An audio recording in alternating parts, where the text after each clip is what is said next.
Hello दोस्तों, नमस्कार। कहते हैं कि किसी भी इंसान का हर वक्त एक सा नहीं रहता।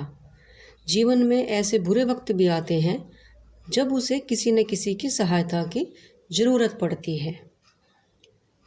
तो चलिए आज बात करते हैं हम व्यक्ति के सबसे बड़े मानवीय गुण की। मैं मीनाक्षी आज आपको एक कहानी सुनाती हूँ। एक बार की बात है, अमेरिका में एक धनी व्यक्ति थे। उनके पास बेंजामिन फ्रैंकलिन नाम का एक व्यक्ति आया और उसने कहा, महोदय, ये रहे आपके $20। लेकिन धनी व्यक्ति को तो वो याद ही नहीं था। उन्होंने याद दिलवाते हुए कहा, महोदय, मेरे बुरे समय में आपने मुझे $20 दिए थे, जिनसे मेरी बहुत सहायता हुई थी। लेकिन आज मैं इस स्थिति में हूँ कि आपके वे पैसे लौटा सकूँ, इसलिए मैं ये लेकर आया हूँ।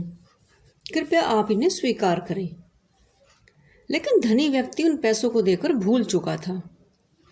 अब जाकर उसे याद आया, लेकिन उसने पैसे वापस लेने से मना कर दिया।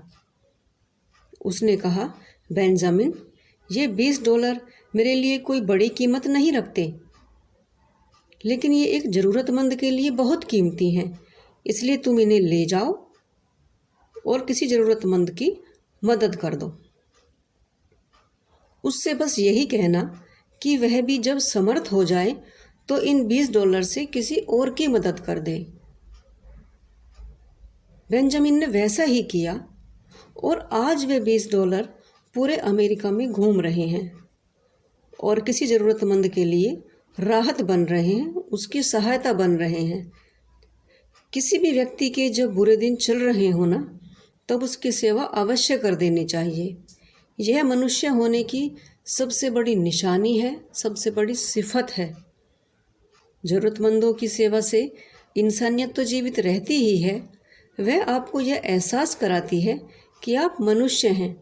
यही वजह है कि तमाम धर्मों में दानशीलता को सर्वोच्च गुण के रूप में चित्रित किया गया है। श्रेष्ठ सेवा, मदद और दान वही है जो करने के बाद याद न रहे। लेकिन अगर आप दान का कोई पत्थर लगवाना चाहते हैं तो वह दान नहीं, वह तो दिखावा और प्रसिद्धि पाने का जरिया हुआ। इसीलिए कहते हैं कि दान तो मौन होता है। हमारे देश में दानवीर कर्ण और दधीची का नाम बड़े सम्मान के साथ लिया जाता है। इसलिए जब आप दान दें तो उसका बखान ना करें।